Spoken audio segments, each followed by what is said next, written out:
Happy Victory Monday, Dolphins fans. Welcome into Dolphins Today by Chad Sports. I am your host, Nic Rohloff. It is a beautiful day. Why? Well, the Dolphins are winners of 4 straight games. They swept the New York Jets this year by defeating them in glorious fashion yesterday, 34-10. And Miami is still alive in the playoff hunt, 6-7 record. Chiefs 6-7, Ravens 6-7. Who would have thunk it? All those teams have the same record after Week 14. We're gonna talk about the great news the Dolphins got today on some injuries, as well as how this upcoming game against the Pittsburgh Steelers in Week 15 Monday Night Football is the biggest game of Mike McDaniel's career. I firmly do believe that to be the case. It is going to be a very fun show. It is going to be very fun. And as we wait for people to tune in to today's live show, shout out your city for me down in the comment section. Where are the real ones watching from? What's up, MDW in the building? He's watching from Fort Wayne, Indiana. We got Bryce.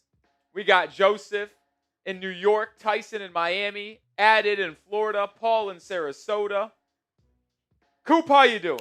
I'm great. You said it's a beautiful Monday, and I couldn't agree more. It's a little cold Monday in the Dallas-Fort Worth area. I had ice on my car. That was some horseshit. I didn't know you parked outside, by the way. I could park inside, but it's like an outdoor parking garage. Oh, yeah. So I could be protected, and it wouldn't have iced if I parked on the lower level. But I live on the top floor, and so I park at the top of the thing. But that might have to be rethought as it gets colder. Penthouse Rolly? Sure. I don't want to go that far. No, it's good that the Dolphins, 4 in a row, 5 out of 6, a crucial matchup with the Pittsburgh Steelers coming up here in Week 15.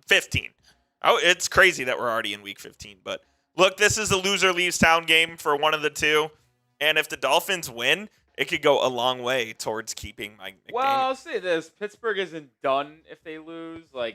They will still have the lead in the division no matter what because they'll have the tiebreaker at the time being over the Baltimore Ravens. So it's not as crucial for Pittsburgh, but it would help keep a 1.5, if you will, game lead in that division. Miami obviously must continue to win.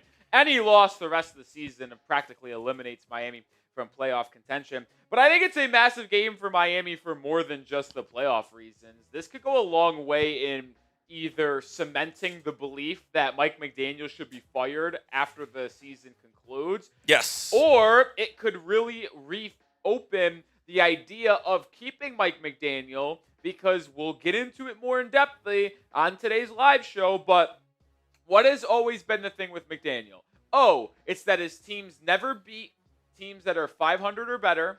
They are never able to win in cold environments, and they're never able to win on the road in big games in December and January.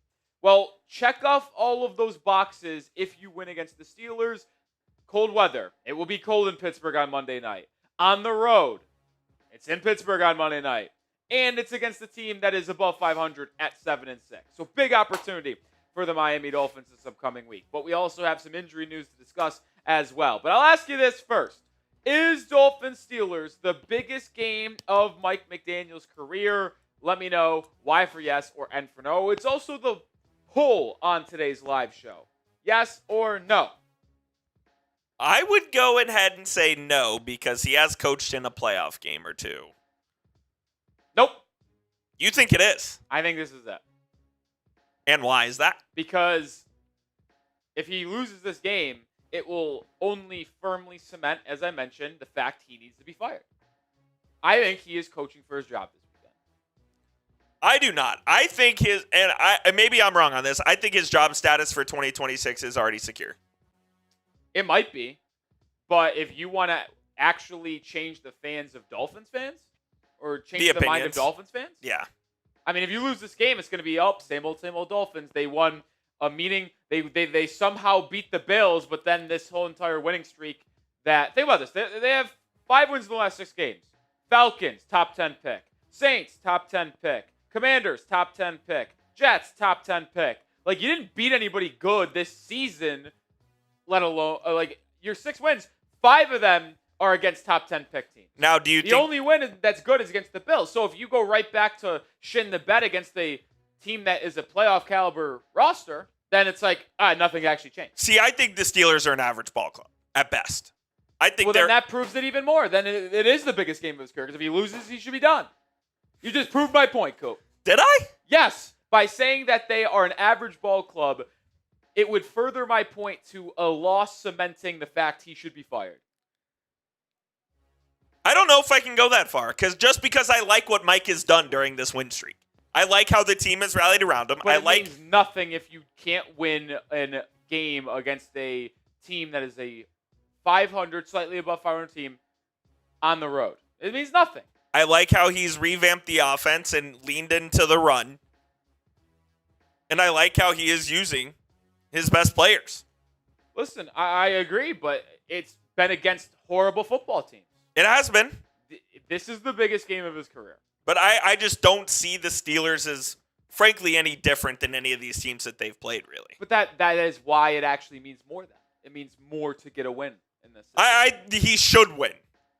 Then it is the Dolphins should win. You're making a different point than I am, but you're still coming to the same conclusion that I'm at. So I don't know why you keep on denying.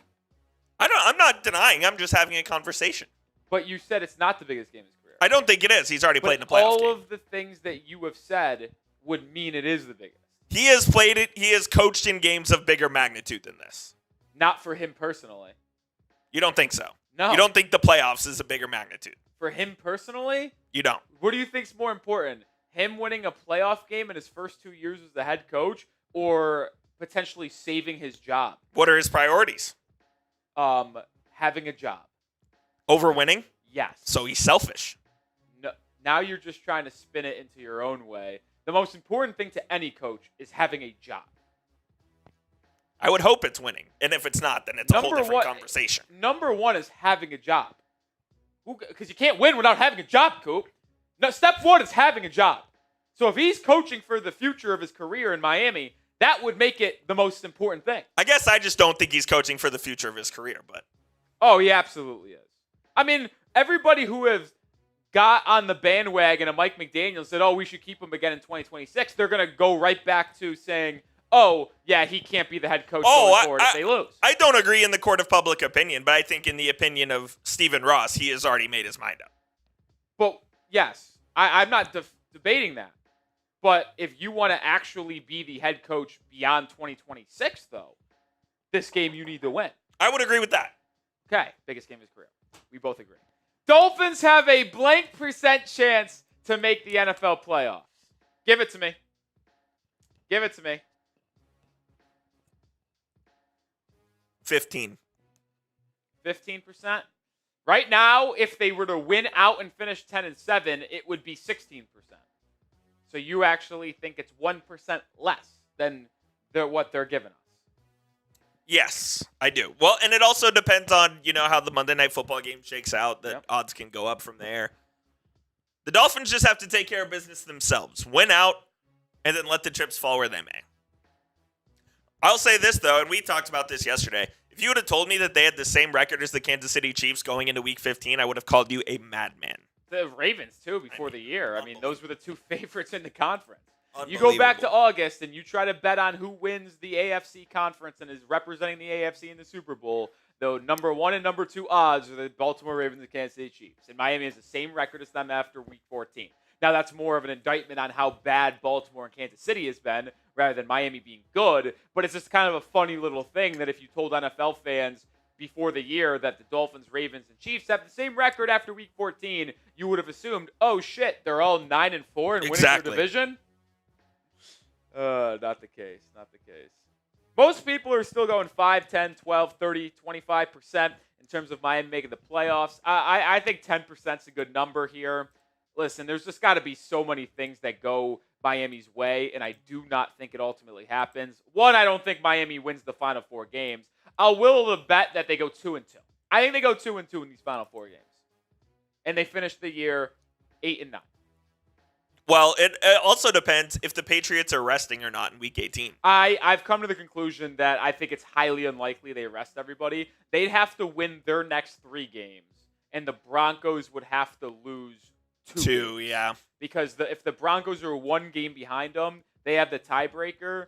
So the Patriots would have to go into Week 18. I thought about this in my head.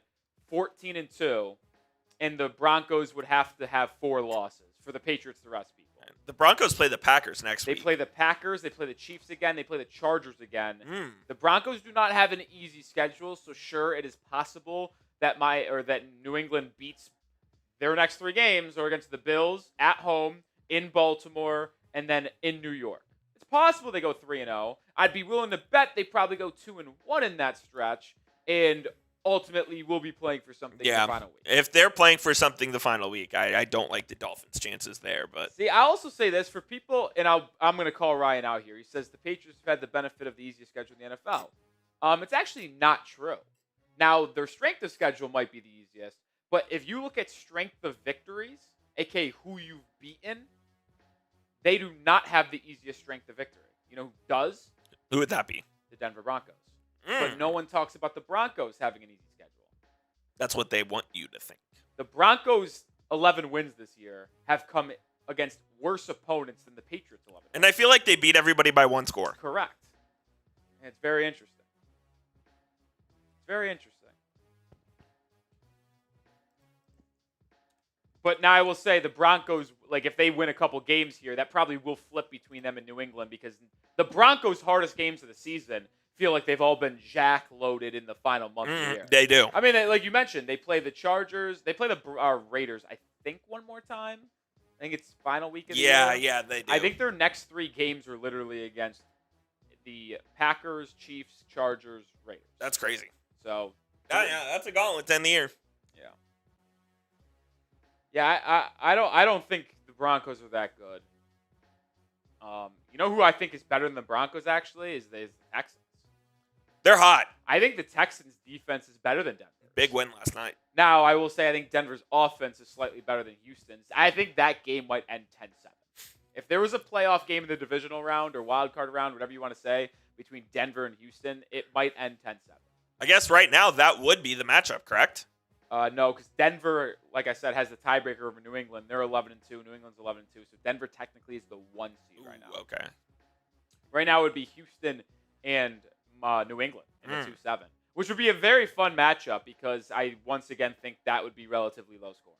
Because New England's defense fully healthy, they have an elite defensive line on the interior, and that's where the Texans' offense is at its worst, is its interior offensive line. And then you have good linebackers, decent secondary. We know Denver, Houston's defense is freaking amazing. So it's real good, real interesting. All right, we're about to get the show rolling here. We got to get to some Dolphins news on De'Von Achane and company here. I'm upping this. But we have 102 people watching. We need to get to 50 likes to get today's show started. 17 likes are needed. Hit that thumbs up icon. You should be fired up today because the Dolphins have won 4 straight and just beat the Jets. Everybody hit that thumbs up icon. Let's get to 50 likes.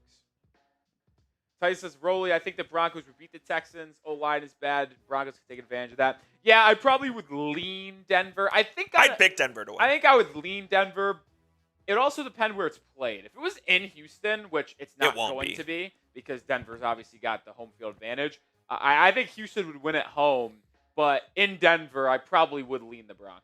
But neutral site game, I might pick the Texans. Yeah, I'd probably still slightly lean Broncos, but it is pretty close. I mean, that would be a good matchup if it does end up being the case. It would be a good but boring matchup if you like offensive fights. Yeah, if you like offense, that's not the one for you. No, it's not. I'll tell you what, this entire whoever gets to play the Jaguars in the first round of the playoffs, you lucked out. You think they're beating them? Oh, I would take right now the 3 wildcard teams are the Bills, Chargers, Texans, pending tonight's game between Los Angeles and the Eagles. I would take all 3 of those games to beat Jacksonville without a second hesitation. I would take all 3 of them to beat the Pittsburgh Steelers without a second of hesitation too. Patriots, I think it's toss-up because the Patriots will likely have, unless they play the Bills, they'll have the best quarterback in that game, and you always have to give the best quarterback at home the benefit of the doubt, probably. Yeah.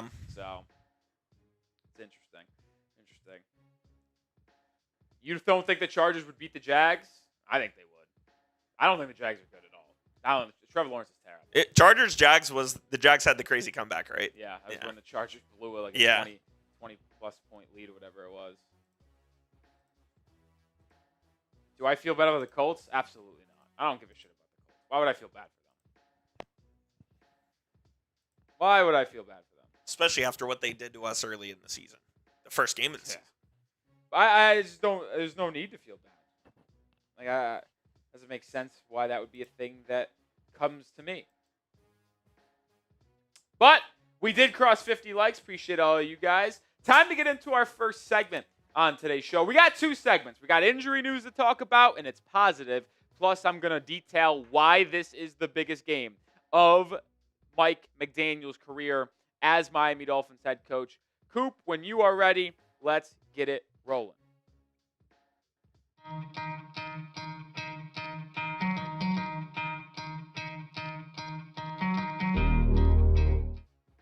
Let's freaking go.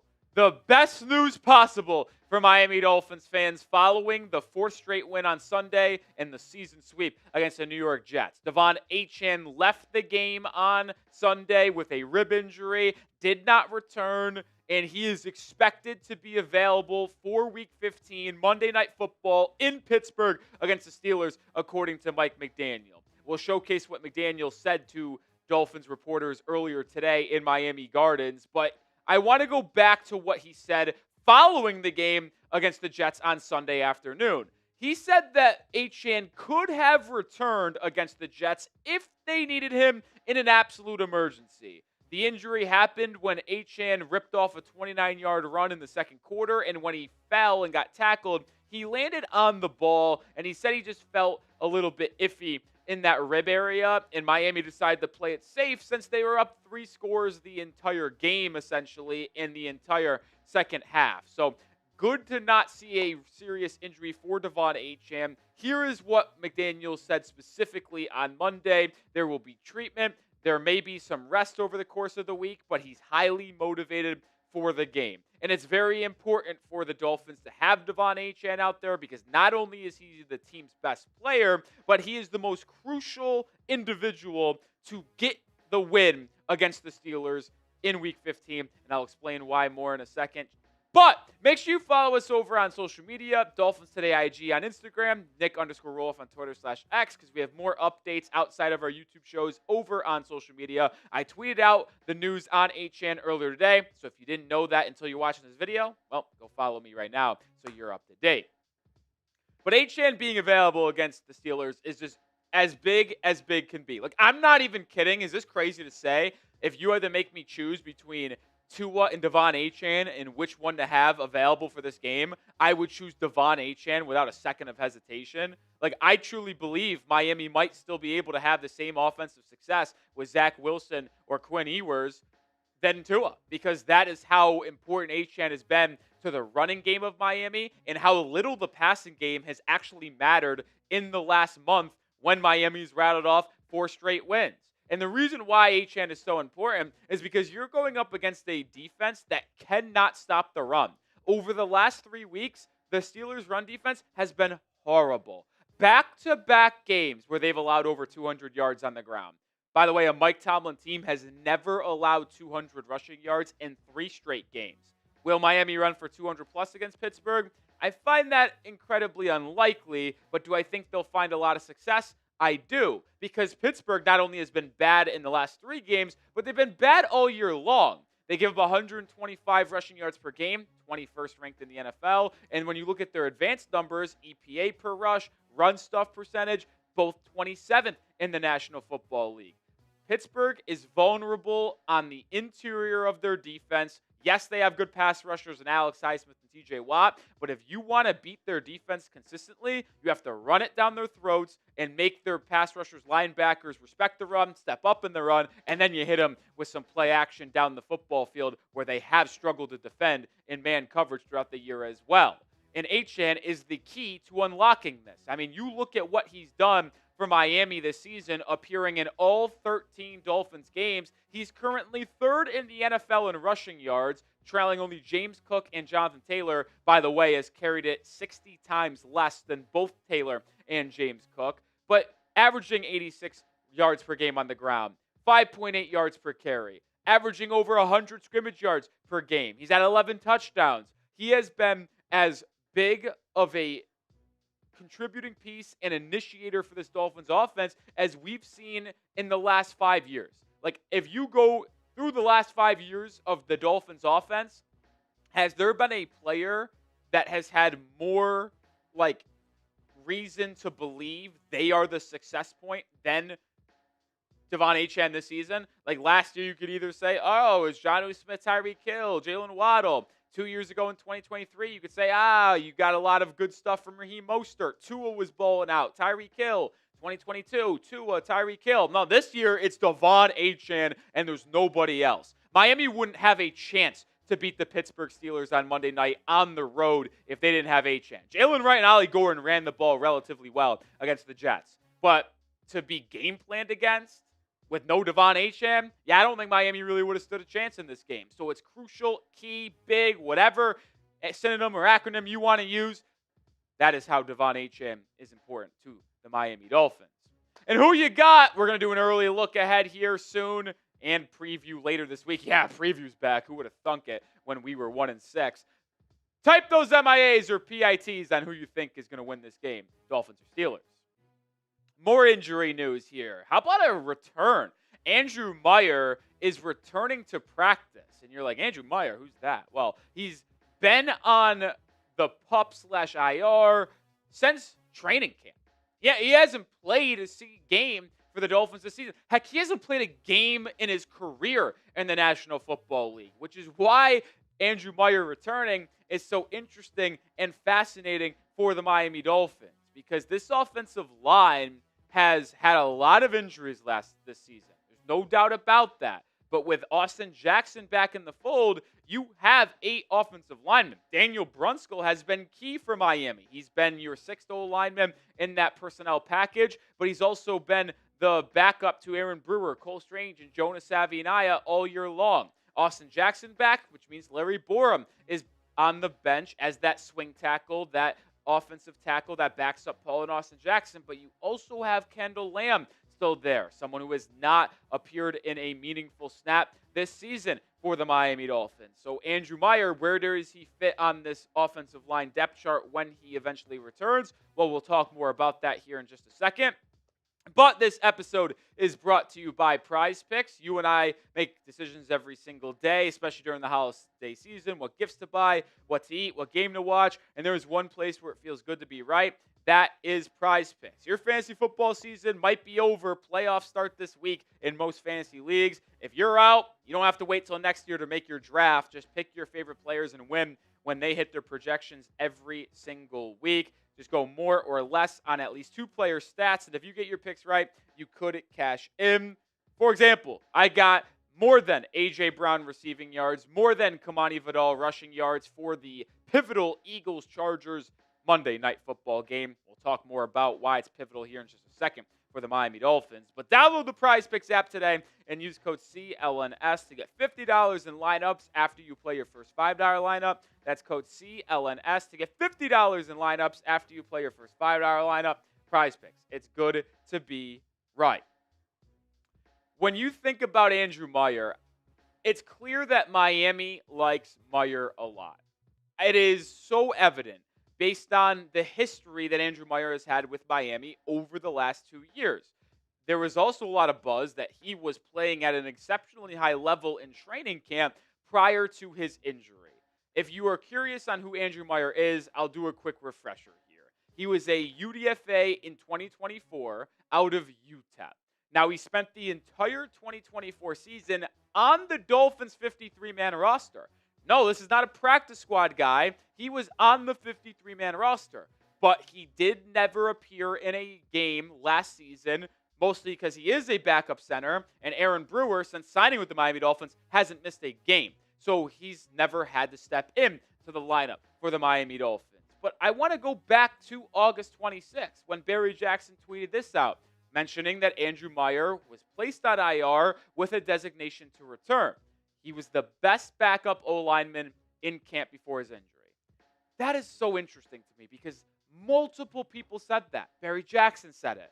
Omar Kelly said it. You saw guys like Travis Wingfield said it.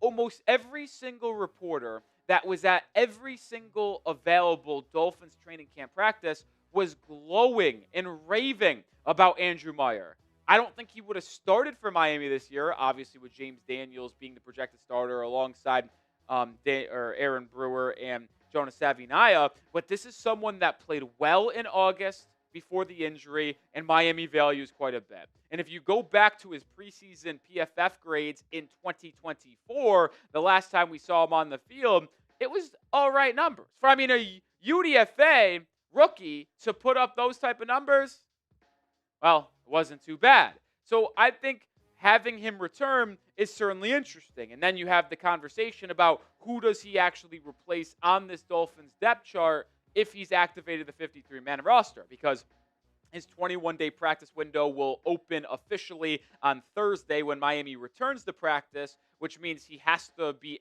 activated and elevated to the 53-man roster by January 1st, or he will miss the rest of the year. It's not really that big of a deal because if they don't activate him by January 1st, he's done for the year. But that would also mean there's just one regular season game left in Week 18 against the New England Patriots. Hit that sub button because we are going to have you covered every single day with Dolphins content, no matter when, but also leading up to this game against the Steelers on Monday night. We're in a sub battle with Steelers Talk here at Chat Sports, so subscribe today. Last piece of news on Andrew Meyer, if you will.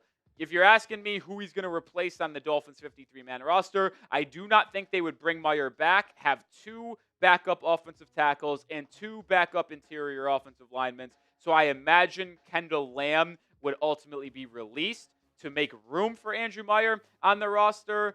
You can argue, is it worth keeping 2 interior offensive linemen over 2 offensive tackles? I can't really speak if it matters that much for Miami, especially with some flexibility on this offensive line where people could play multiple positions.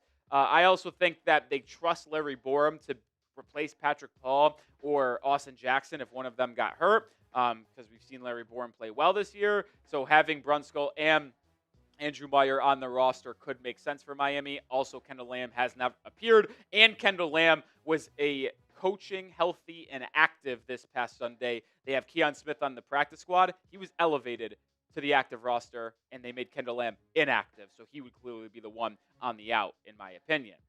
All right, we'll round out the show with this. A quick update if you did not see our Monday morning video on the Dolphins' playoff chances. Even after this weekend, less than 1%. But if Miami wins out, it did go up by 2.5%. Coming into the week, it was about 13.5% if Miami finished the year 10-7. Right now, it is 16% based on some results around the league. You got a good result in the Jaguars beating the Colts, the Texans beating the Chiefs, but the Bengals blowing that lead to the Bills did not help us as much as it could have if Buffalo lost.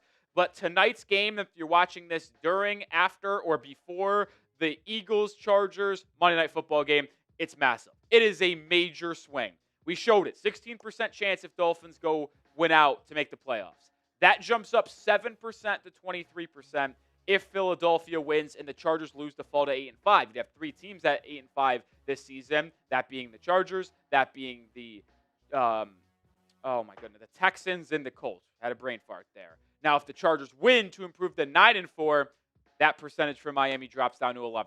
So a 12% swing today in the Dolphins' playoff chances, assuming they win out based on the result of tonight's game. So go, Eagles, go. All right, I'll do it for today's show. If you want more on the Dolphins, go follow us on social media. Dolphins Today, IGN, Instagram, Nic_Rohloff on Twitter.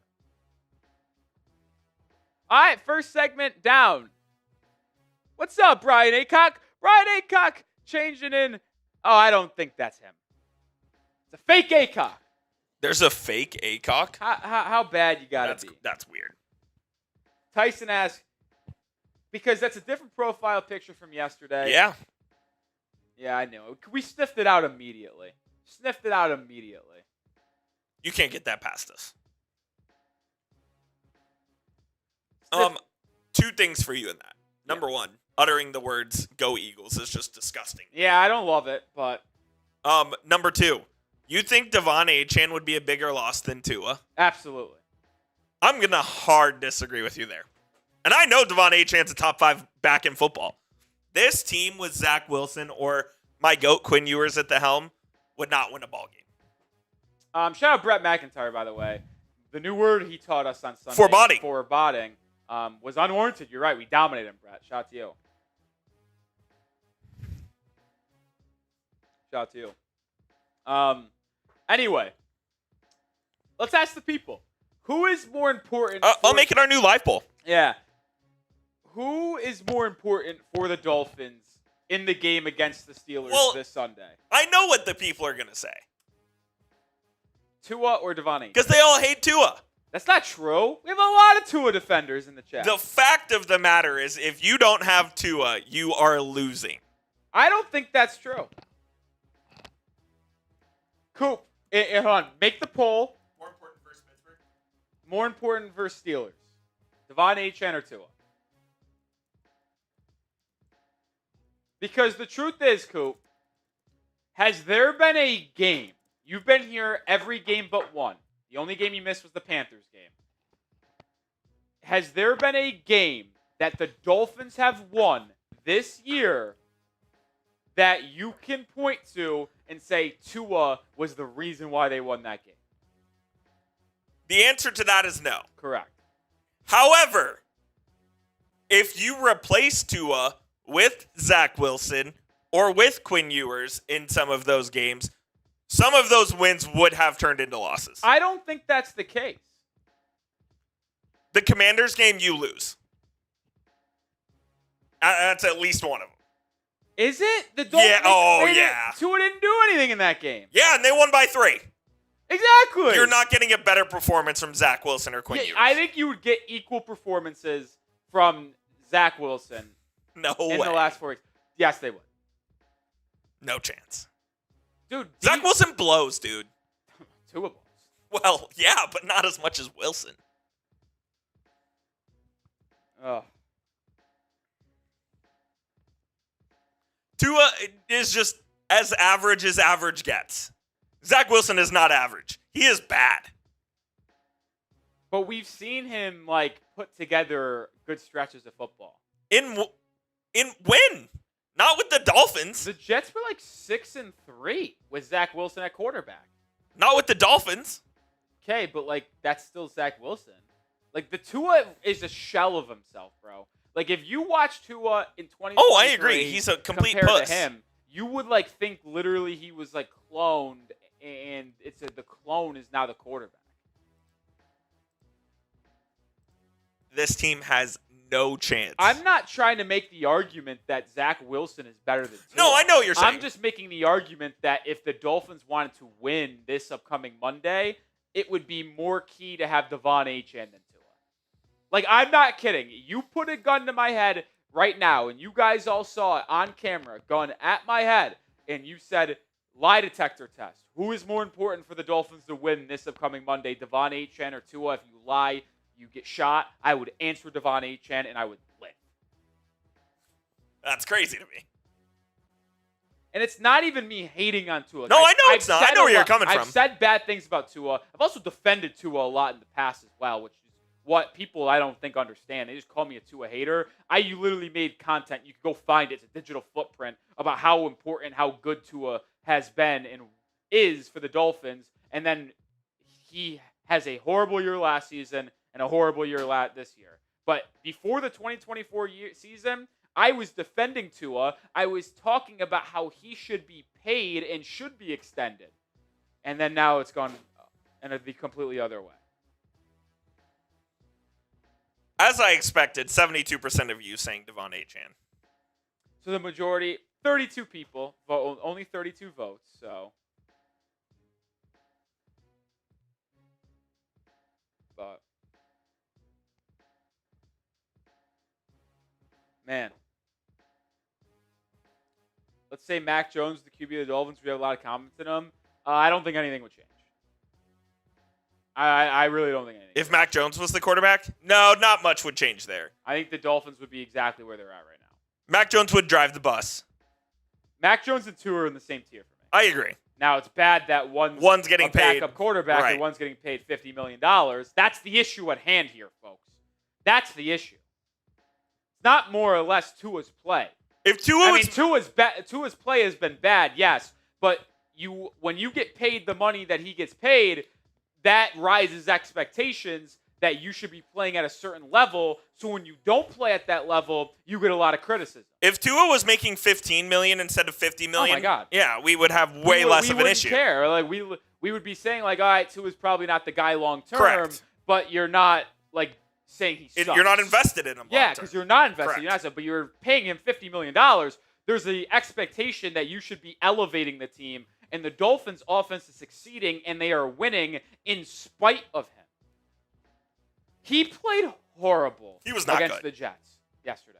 He started the game 7 of 7 for 78 yards and finished the game 6 of 14 for like 40 yards. He was poor in the previous game too. And he had like 4 turnover-worthy plays from quarters 2, 3, and 4, and 2 of them could have been literal touchdowns for the Jets defense. Through a pick 6 that was dropped at his own 2-yard line, and I will still say that was a backward pass at the end of the first half. Should have been a tough fumble touchdown. Probably. Like, He wasn't good against the Saints either. No.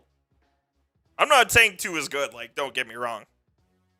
And I understand that if Tua is not there, I think there is less respect for the passing game, so they crowd the box a little bit. But teams have already started the They have. dude. They already have.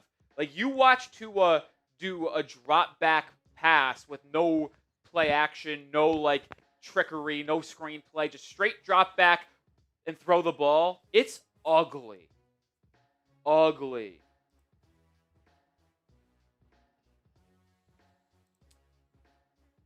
Just is, man. Just is. Couple super chats to get to here in a second. Couple super chats to get to. Joseph Morrow says Trey Hendrickson out for the Bengals. Yeah, he's out for 6 weeks. Dolphins play the Bengals 2 Sundays from now. Not this Sunday, the Sunday after. They obviously will be without Trey Hendrickson. He's been out, though, for like this entire year. He will not be a Bengal next year now. He's on a 1-year deal, right? 1-year extension, I think, right? Yeah, maybe. A 1-year WeWork deal, probably. Joseph also asked, do you think the Steelers, Bucks, or Bengals are the hardest game? I think it's going to be, out of those 3, I think it's the Steelers. You think the Steelers' hardest game out of those 3? Yeah. The Bucks are in a free fall, man. The Bucks have lost 5 of their last 6. Conversely, they started the year 6-2. Now they're now 7-6. Joe Burrow always scares me, though. Yeah, no, 1-4 in their last 5. Sorry, they're 1-4 in their last 5. Miami's 4-1. We went from 2-6 to 6-7. They went from 6-2 to 7-6. The Bucks have been a horrible football team. They've not been good. Over the last 5-6 weeks, they've been a bad football team. They just lost at home to the Saints. So now this is a hilarious comment from Free Falling. I would much rather have Mac Jones. If you disagree, it's probably a knowledge issue. If you're talking about would I rather have Tua or Mac Jones based on, and you include contracts? No, contract not a factor. If you're taking a vacuum, don't think it matters. They're the same guy. They really are. Yeah. I think I actually might lean Mac. But with the contract factored it's in, like it's Mac easily 100% Mac to 0. Jones. Yes. It's 100-0 if you include contracts. Yeah. But think about this, Coop. Who has so the Bengals have the better offense out of the 3. But the Bengals defense is putrid. It's horrific. Like second, no, it's bad. Third worst in the NFL. You're also playing the game against the Bengals at home. The Buccaneers and Steelers are on the road. So I automatically think the game on the road is going to be harder. So then you just ask me, who's the harder game to win against Tampa, in Tampa, or Pittsburgh in Pittsburgh? And I think cold weather night game against a physical football team, even though they haven't been good at stopping the run, they're a physical team. That's going to be the harder game. Is that Bucks game eligible to be flexed to Saturday? I don't think so. Okay. I think that's a Sunday game. Yeah, it's on Sunday currently. Sunday at noon. I didn't know if it could be flexed. I think any game could get flexed there, maybe. So maybe. I didn't know. I didn't think about that. And then the flex deadline for the Bengals game is like this upcoming Wednesday. It's 12 days before. Yeah. So whenever 12 days is. Which would be the 9th. That's tomorrow, then. Let's think of this. Yeah. They play. It's the 21st. Yeah, so the 9th. 1, 2, 3, 4, 5, 6, 7, 8, 9, 10, 11, 12. Yeah, so we'll know by the end of tomorrow if the Dolphins Bengals game is still going to be Sunday Night Football or if it's going to be what's it called? Oh no. No way. That's hilarious. Oh no. What a disaster.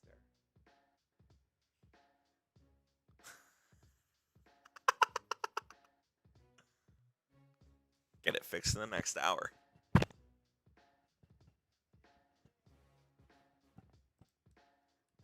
Shout out to Tua win the ball over. Not Tua turn the ball over, but Tua win the ball over. With the $1 super chat. Appreciate you. Yeah, hold on, I got to respond to something here, so. What up, Adam? Ryan? Daniel? Happy Monday to you as well. Ella says, I will be at the Cincy Dolphins game. Nice. Yeah, we'll know by tomorrow whether that's a Sunday night game or whether that's moved back to a noon game. So stay tuned for that. Sounds like it was user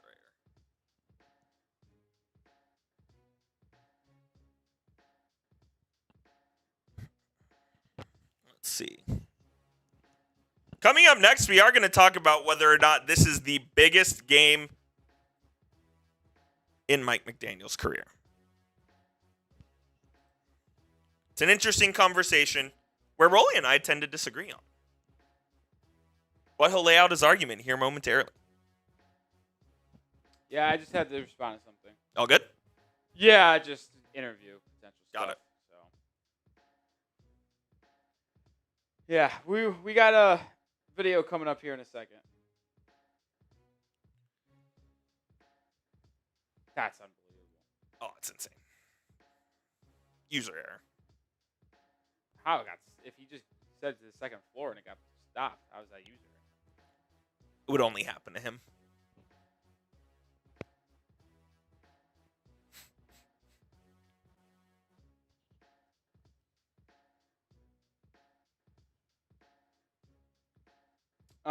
Okay.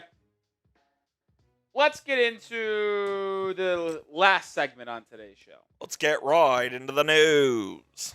Yeah, it doesn't seem like the Jets will have the number 1 pick. I mean, they could trade up and get him, though, to be fair.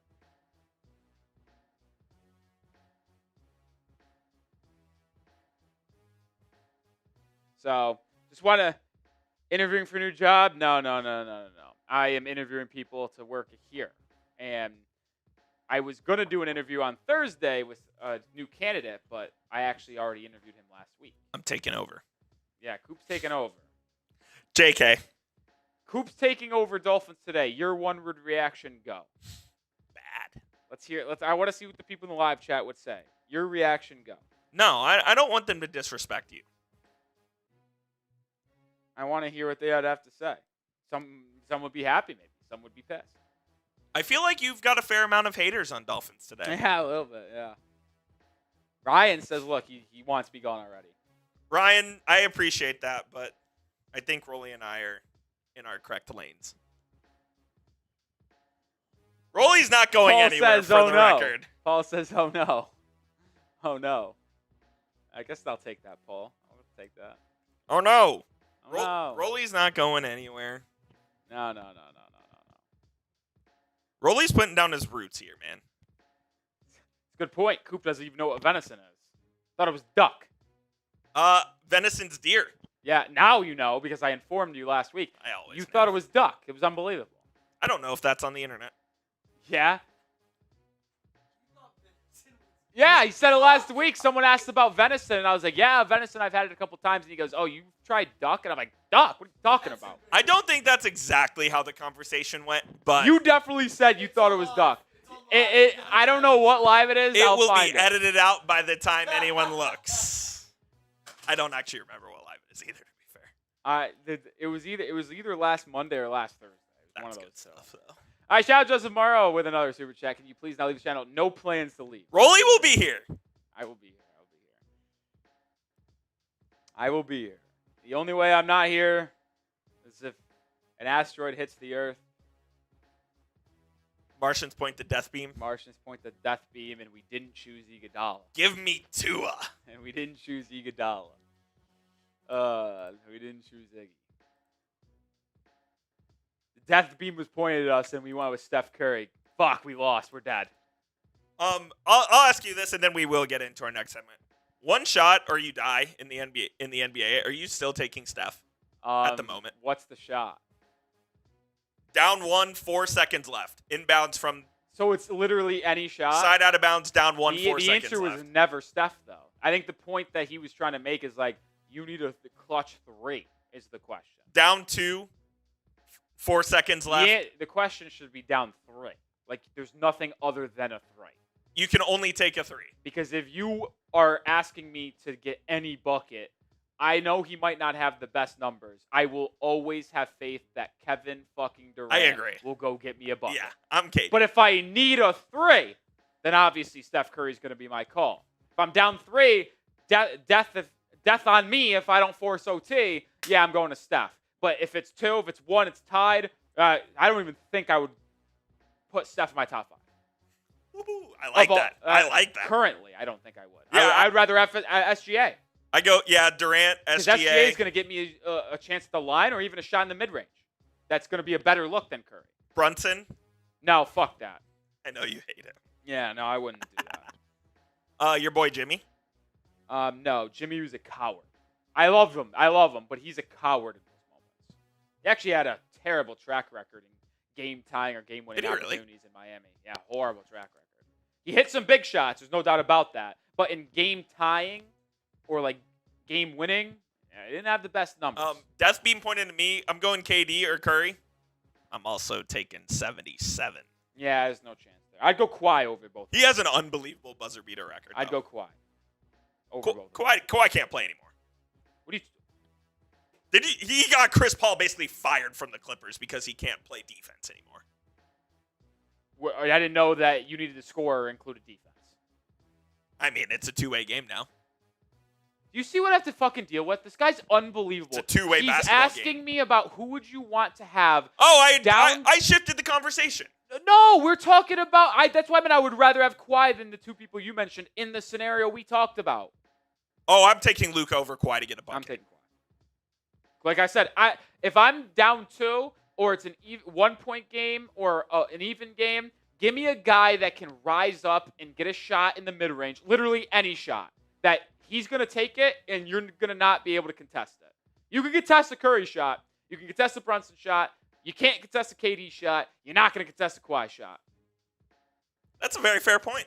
Yeah, and you're not contesting SGA too because he's going to give that little bump and he's getting room. Yeah, because he's a cheater. Fuck it. I got to be honest. He'll miss, but I'll probably put Tatum up there. Yeah, he'd miss, though. He'd miss, though. So he's like at 10, but like he'd be on there before like Jalen Brunson.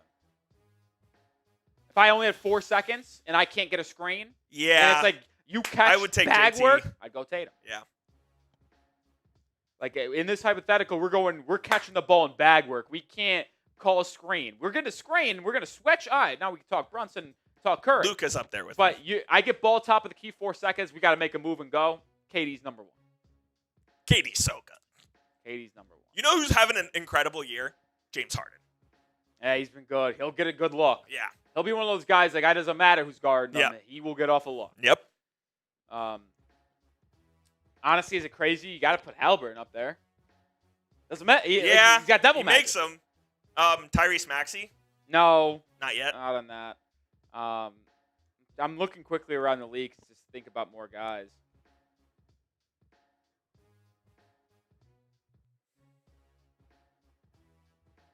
No one on the Spurs. We didn't talk about Jokic. That's a bad take. Jokic, obviously, is up there. Yeah, but is he creating his own? Oh yeah, Jokic could fling up any. Yeah, he can. Jokic That's can fling true. up any shot, and I think it's going in. Yeah. I'm not going to lie. There is not a shot that Nikola Jokic has taken in his entire life that when he releases his hand, I think it's not going. What about Ant? Yeah, no, he's a choke artist. He ain't going to make that. My top 5 is for sure KD, Kawhi, Jokic, Halliburton. I think it's crazy you don't have Luka in there. Luka's like or in SGA. Those are my top 5. I think and then Luka's like 6. Luka's one of the best buzzer beater artists in the game. And Luka like 6, Curry 7. All right, that's talking NBA basketball. Oh, Giannis? We haven't even mentioned Giannis. Oh, no chance. Well, he has to get to the rim. He might get to the rim and draw a foul, but I don't feel good about it. Yeah. I don't feel good about it. You know who's sneaky at bag work in those moments? Chris Middleton.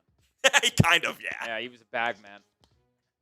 All right, let's get into the final segment on today's live show. Me and Cooper NBA guys, so we get it taken away quickly. I got it pulled up. Oh, knee crack. Just cracked my knee.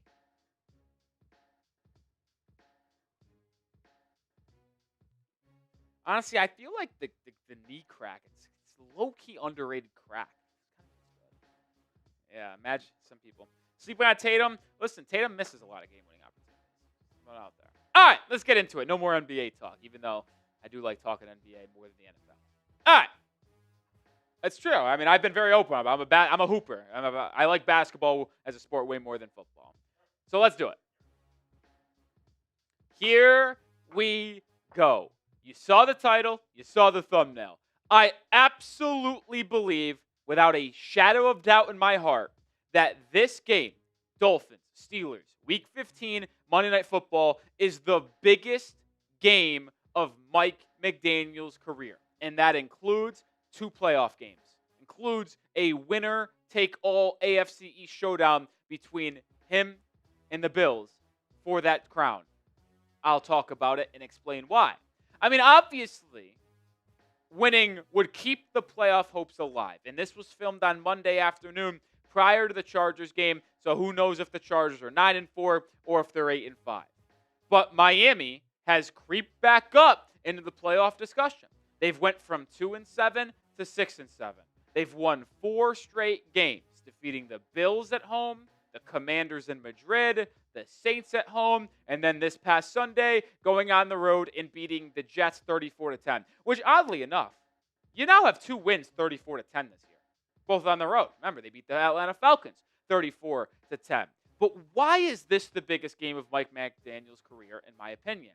Well, first of all, he has been on the hot seat from fans and media at times over the past year and change. And even though the Dolphins have won some games, I still think he's not fully in the clear, especially from the fan base. And I think when you talk about why this game is so big for Miami, not only is it the playoff hopes for this season that are very slim, but this is a win that would dispel all of the shortcomings Mike McDaniel has had in his career. What has plagued Mike since he's become the Dolphins head coach? The fact that he's been unable to beat teams that are above 500 consistently, win big games on the road, and winning in December, November, and January in cold weather. He has been unable to do these 3 things consistently. And it's why Dolphins fans, including myself, have been so hard on the train that McDaniel isn't the head coach that brings this team to a Super Bowl or damn near even a division title / win a playoff game. But if you're able to beat the Steelers on Monday, you check all of these boxes. I mean, how about this, by the way? A little quick sidebar before we get back to the Mike McDaniel discussion. Sunday was the first time that Tua has won a game in his career that was below 46 degrees. Kind of hard to fathom that. He was 0-7 in games under 46 degrees going into Sunday. They obviously got that win. Now, that's not Mike McDaniel. That was more or less Tua, because McDaniel obviously won that game in Cleveland last year late with Tyler Huntley. It was a rain, really cold game, but he hasn't been able to do it with Tua. And if you want the vibes to be on the uptick, you want the Dolphins to beat the Steelers, don't jinx it. hit that thumbs up icon. I need 1,000 likes on today's video so we get the good vibes flowing going into this Week 15 pivotal game for Miami and McDaniel. But I want to revisit this. We know what Mike McDaniel is. I've shown this graphic a lot throughout the show this year and before. And I talked about it. The inability to beat teams above 500 is why I've been so low on Mike McDaniel as the head coach of the future in Miami. He's 4-15 against teams with a winning record. When they're playing them, by the way. I want that abundantly clear. It is when they play them, not how the season finishes. The only win this season against a team with a winning record would be the Buffalo Bills, who you beat at home in Week 10. But you're 30-15 against 500 teams or worse. So you do your job. You beat the teams you should. But he's been unable to consistently get wins as an underdog against teams that are better than him, on paper at least. And I just want to go back to some of these opportunities that fit the description that we're talking about in today's show. Dolphins Steelers. Late games in the season that mean something on the road or at home in tough conditions. His first year as head coach. Week 15 at Buffalo. Chance to win the division or really put a stranglehold on it. You lose 32-29. It was a hell of a game, but you couldn't get the win. But you also followed it up with a game on Christmas against the Packers at home, a team that wasn't even good, by the way, but it was a big game because it would have bounced you back into the right playoff position. You lost that one at home on Christmas to the Packers 26-20. Then in 2023, a 2-week stretch at the end of the year. Remember, Miami finished the season going 11-6. 11-6. They were 11-4 entering the final 2 weeks, needing just to split the final 2 games to win the division. You lost in a blowout fashion on the road against the Ravens, 56-19, and then you lost at home to lose the division against the Bills in 2023. But then you just go back to last year in 2024. You're a bad football team. You rattle off 3 straight wins, a chance to win a 4th straight game to get to 500, 6-6 on Thanksgiving. And you lay a goose egg and get bullied by the Packers. But then you'll beat the Jets the following week and then have a chance to get back to 500, 7-7 against the Texans on the road in Week 14. Or Week 15, excuse me. And you got beaten that one 20-12. Like, you've had so many opportunities to not only go on the road, but win big games in December, in late November, to help you either make the playoffs or win the division/playoff position. Now, a win this week does not absolve Mike McDaniel of his struggles that we just outlined and went through in detail. But for people who have been banging the drums and trying to tear down the walls, saying that Mike McDaniel cannot be the head coach of this football team in 2026 and beyond, that includes me. A win this Monday night would shut me up. It would shut a lot of the people up that believe Mike McDaniel needs to go. Like, I truly believe that a win this Monday night could not only secures him as the head coach in 2026, but starts to make believers and truthers of a lot of the fan base. This is a big opportunity, and I do not want Dolphins fans to overlook this game as like, it's just another game in a season that was ultimately lost, doesn't mean anything. No, this means a lot. Even if Miami wins or loses this game and miss the playoffs, it don't matter.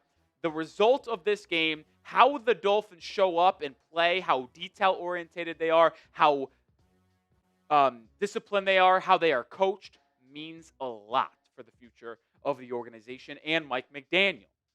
And we're not done talking about this, folks, but we are sponsored by Ethos. Have you or a friend experienced loss, which has you thinking about how to secure your family's financial future? With life insurance through Ethos, your family is protected. Life insurance is a perfect way to make sure you're covered. And right now, you can get your free quote at ethos.com/NFL Daily.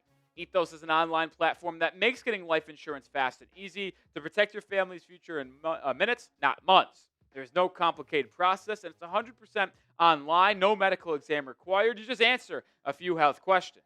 Some policies as low as $2 a day, billed monthly. And as of March 2025, Business Insider named Ethos the #1 no medical exam instant life insurance provider. Protect your family with life insurance from Ethos. Get your free quote at ethos.com/NFL Daily. That is ethos.com/NFL Daily. Application times may vary. Rates may vary. Links in the description and comments of today's show. I want to go back to a video we put out on Saturday. It was a report from ESPN about the future of Mike McDaniel in Miami. This was the report from Dan Graziano. There are a number of people in the league who think Dolphins coach Mike McDaniel could be saving his job with a strong finish. Greer was fired at the low point of the season, but Miami held on to McDaniel, who's well-liked in the building and by team ownership. Obviously, Miami is headed into a transition period and everything is still possible, but the field of head coach candidates this year isn't being perceived as very robust, and Dolphins ownership still thinks McDaniel can be a successful coach. It would not be a shock at all at this point to see him still coaching the Dolphins in 2026. And I will go back to this. There is a teetering point in Mike McDaniel's job status for the future right now. We are on what is it called? Seesaw. A win brings you right up to, okay, this is our coach.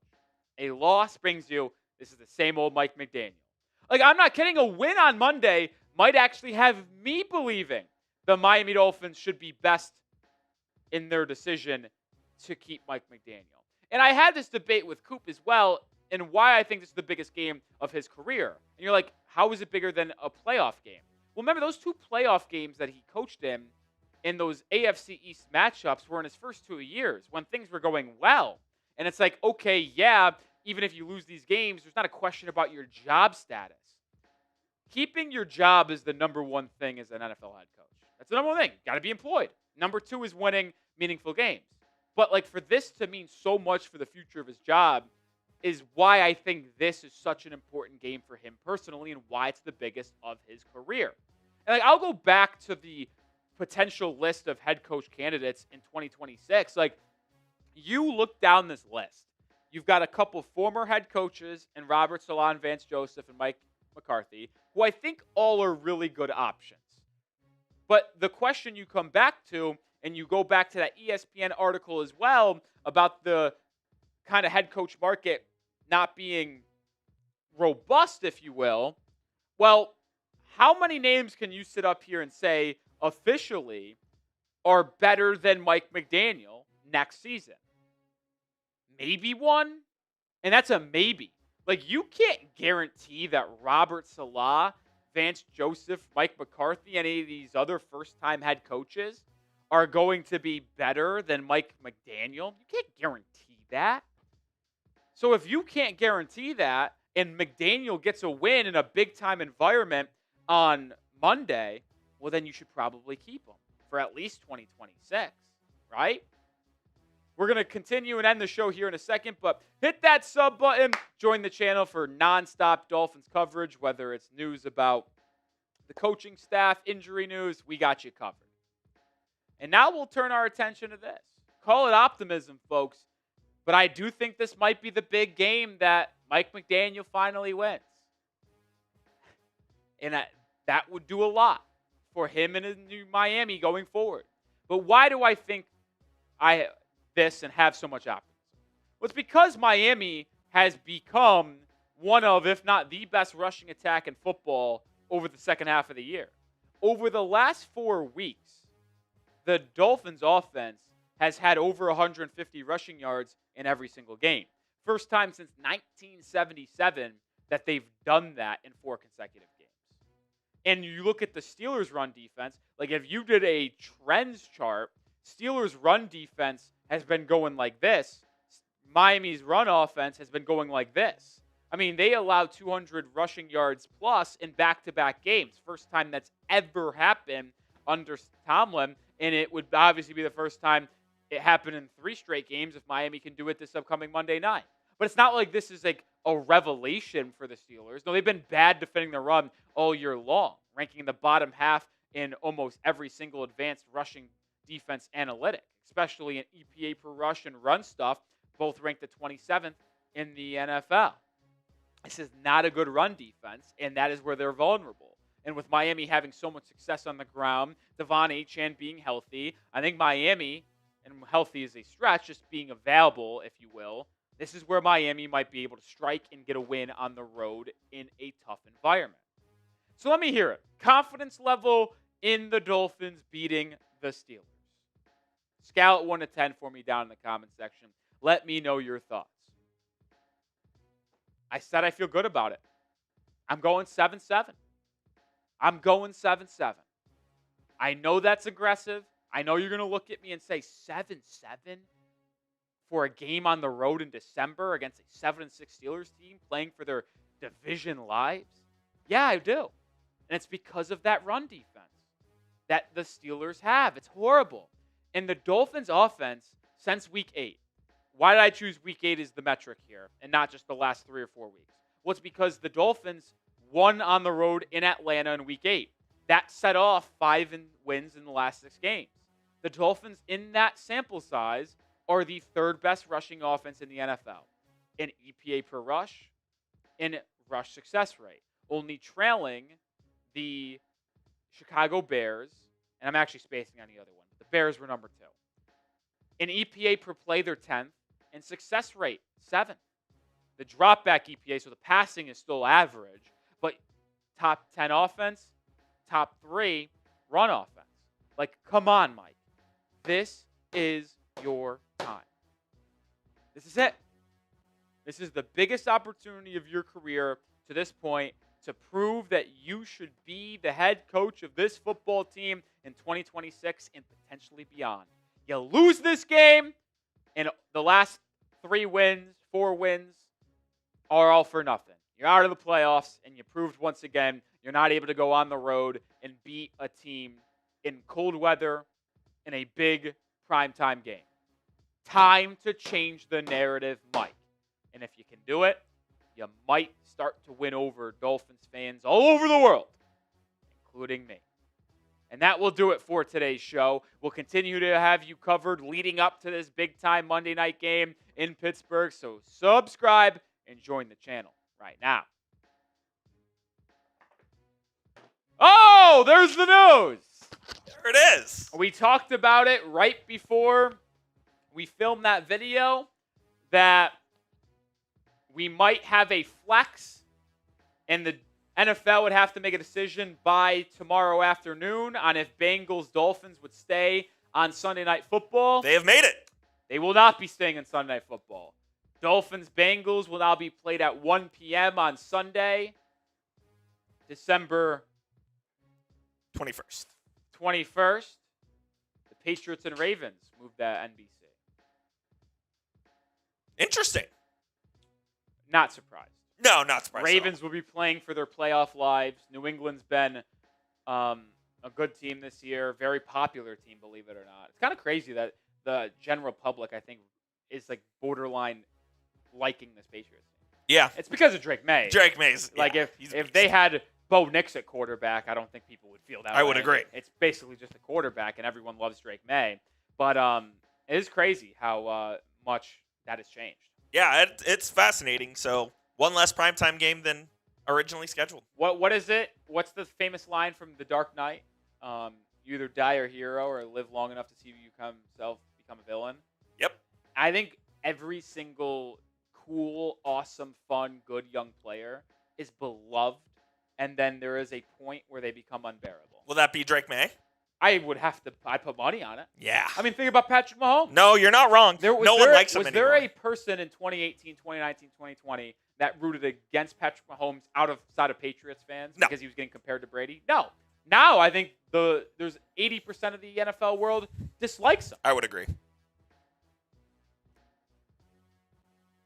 Dang, I was hoping to sleep in that Sunday. Robert, shut up.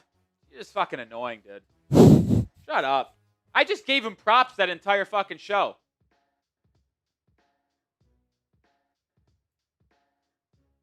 You literally did. Like, it's unbelievable. Like, the incompetence of Robert disgusts me.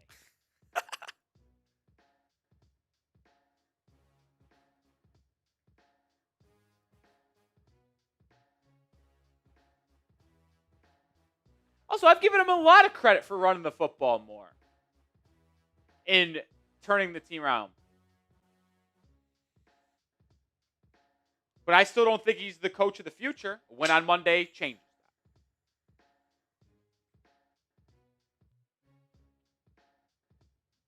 that. That's what you call selective listening. Yeah, like Tolik says, doesn't still everyone hate the Patriots? Maybe Dolphins fans still do, and like AFC East fans, but the majority of NFL, no. I love Drake May. I was gonna say, I think the majority of the NFL likes the Patriots Yeah. again. They might hate the organization, Correct, but they like Drake May and they like the team. To be fair, though, I do like Drake May. I've been open about that. Listen, I'm a North Carolina football fan. Watched Drake May for 2 straight years. He's fucking awesome. No, Drake May sick. That's just unfortunate he went to the Patriots.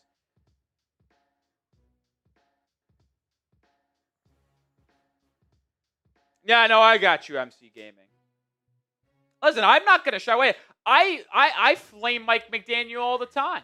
But to say I do it every single video is a bit much, especially while I was just filming a video live about how I think this is the golden opportunity for Mike to prove to the fan base that he could be the coach for the future.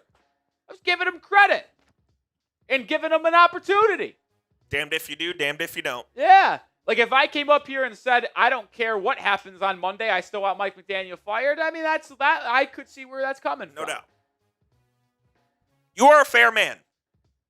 But if you're able to prove to me and the fan base that, oh, you actually are able to go beat a good opponent on the road in primetime cold conditions, now I have to rethink. Because maybe now we are moving in the right direction. And McDaniel's finally learned what is necessary to have a winning formula in these situations. Exactly, Paul. Opinions can be changed. And that is what people don't understand. Not only here on the channel, but in life.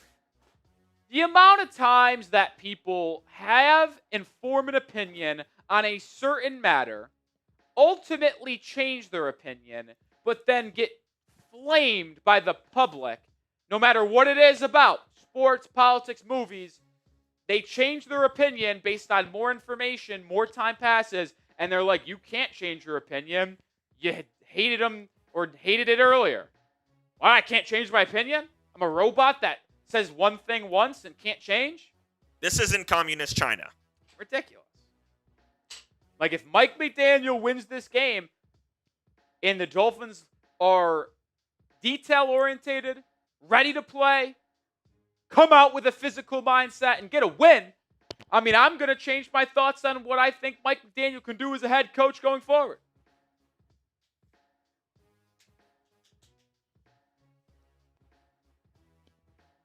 Fired up today, cool. I'm ready for next Monday's game. Get me there. 7 days away. I want it today. I want it tomorrow. You want the smoke. I want it tomorrow, man. I want it tomorrow, man. I'm ready for it. Give me the game. Come on. Let's go. Go play ball. Lace up. Pads on. Let's go play ball. Now, obviously, we do need a little time to make sure De'Von Achane's healthy and ready to play. But still. Ball up top. Ball up top.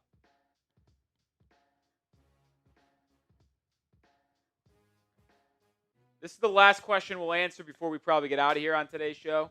Rolly, if the Dolphins become a run-first team and play this way at the start of the year, what does the record be? Certainly not 6-7. I don't think it would change drastically. Might be like a one-result change. They'd have a winning record. They'd either be 7-6 or 8-5, probably. Like, think about this. Like, the Dolphins could be 8-5 if they didn't freaking choke. I mean, really, think about it. Like, that's the frustrating part of how this season is ultimately panned out, Cooperstein. Like, losing to the Colts, you just got blitzed from the start. You got blown out. You got blown out. That's over. You could have bet you could, if you don't give up a kick return touchdown to the Patriots after, you should have beat them. After you have a punt return touchdown, literally the next play, then who knows? Maybe your defense makes a stand, you win. Losing in Buffalo on prime time, all right, whatever. Tough, not great, not ideal, obviously. But then you look at the Jets game, you win. But then here's the 2-game stretch. Carolina on the road. You went up 17-0 and blew the game. Then against the Chargers, you were up 13-9 at the half, and then you got outscored 14-0 in the third quarter. And you blew a 13-9 lead at the half against the Chargers at home.